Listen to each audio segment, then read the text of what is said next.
Now to the huge fire that continues to burn in southwestern New Mexico. Tonight, the Trout Fire is more than 43,000 acres.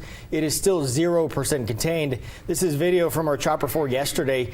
You can see those flames just consuming the trees there. Now, based on today's report, the fire is 5,000 acres larger than it was only yesterday, and there are more than 1,000 people working to try to gain some ground on the flames as more evacuation zones have also been added. But as we've seen with other fires, not everybody is making the decision to leave their homes. Alika Medina spoke with a couple of people about their situations. It's a tough question when wildfires are raging. Do you leave your home not knowing if you'll have one to come back to, or do you stay and risk it all? Well, that's what many living in the Gila National Forest are having to face in a split second. I worry for our beautiful country out here.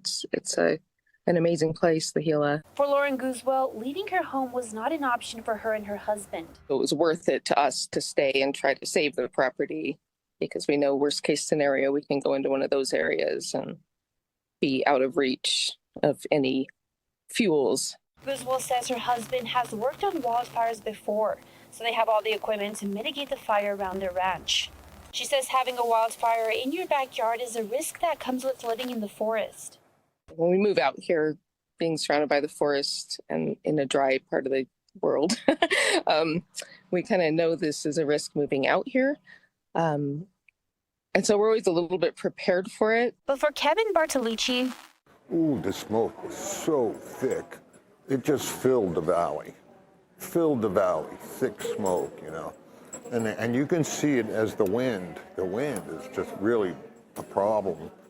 he didn't think twice when he was told to evacuate. I had a state trooper that came to my home and said, "You got to go."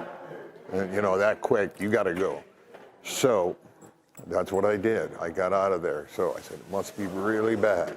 He says everything happened so quick. But this is my first. I've never had to shelter and evacuate before. So I wasn't prepared, let's say. I didn't get the things that I really needed, you know, because I was in a rush. So clothes, medications, food for the dog. As of right now, nearly 2,500 people have evacuated. And if the fire continues to grow, so could the evacuation map. We'll have an updated version on our website at KOB.com. Reporting in Silver City, Alika Medina, KOB4.